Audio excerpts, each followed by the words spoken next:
దేవునికి స్తోత్రం. హల్లెలూయా. యోహాను సువార్త 19వ అధ్యాయము 28వ వచనమండి. 30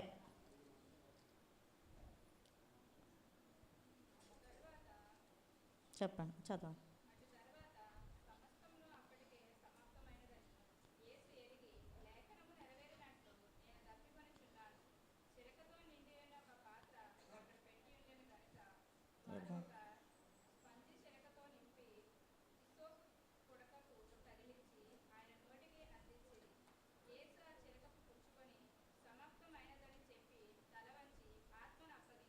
చాలండి.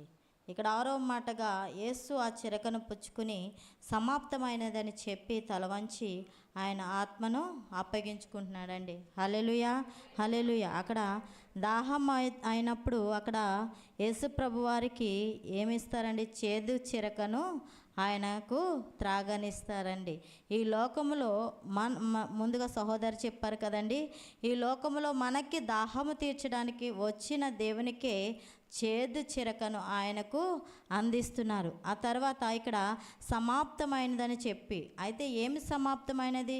ఈ లోకంలో ప్రతిదాన్ని, భూమిని, ఆకాశమును, సర్వమండలమును సృజించిన సృష్టికర్తను ప్రతిదాన్ని ఆయన చేసి సమాప్తమైనదని. అలాగ మనం ఆదికాండంలో చూసుకున్నట్లయితే ఆయన 6 రోజులు సృష్టిని అంతటిని చేసి ప్రతిదీ సమాప్తమైనదని చెప్తాడు. అయితే ఈ సృష్టిని చేసిన సృష్టికర్తే సమాప్తమైనదని చెప్పి ఆయన ఆత్మను ఆయన చేతికి అప్పగించుకున్నాడు. అయితే సృష్టి సమాప్తము. అలాగే రోమీయులకు రాసిన పత్రిక 8:3 చూసుకున్నట్లయితే అక్కడ ధర్మశాస్త్రము గురించి సమాప్తమని చెప్తారు. కొలస్సీలకు రాసిన పత్రిక 2వ అధ్యాయము 13-15 వచనాల్లో చూసుకున్నట్లయితే ఒకసారి చదువుదామండి. కొలస్సీలకు రాసిన పత్రిక 2వ అధ్యాయము 13-15 వచనాలు చదవండి.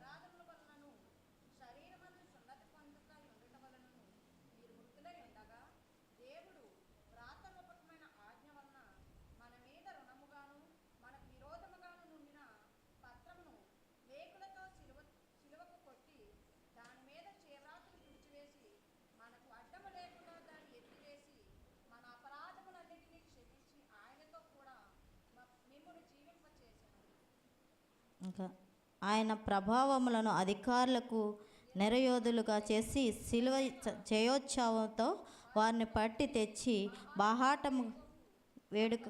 చాలండి.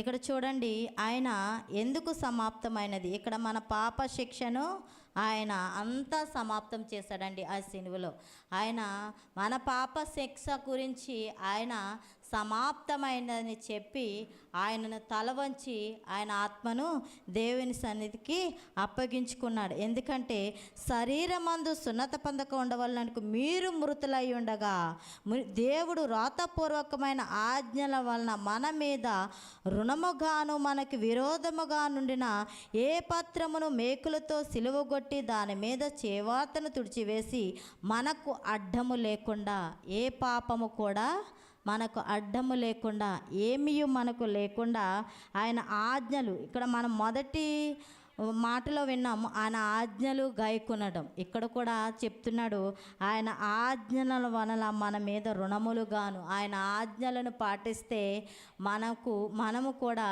ఆయన చేసిన ప్రతి త్యాగానికి ప్రతీకగా మనము నిలబడగలమండి. అయితే ఇక్కడ దేవుడు తన ఆత్మను అప్పగించుకుంటున్నాడు సమాప్తమైనదని చెప్పి. ఎందుకంటే ఇక్కడ ఆయన ఏ పాపము చేయలేదు. ఇక్కడ వాక్యము చూడండి, మన అపరాధములన్నిటిని క్షమించి ఆయనతో కూడా మిమ్మును జీవింపచేశాడండి. దేవునికి స్తోత్రం. హల్లెలూయా, హల్లెలూయా.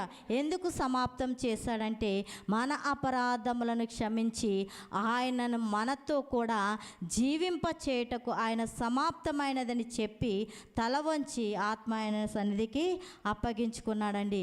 దేవుడికి కొద్ది మాటలు మన విడికిడిలో దీవించును గాక. 7వ మాట మనం వివరించుకుందామండి. 7వ మాటగా అకుల వచ్చి ప్రార్థనలో నడిపిస్తాడండి. 7వ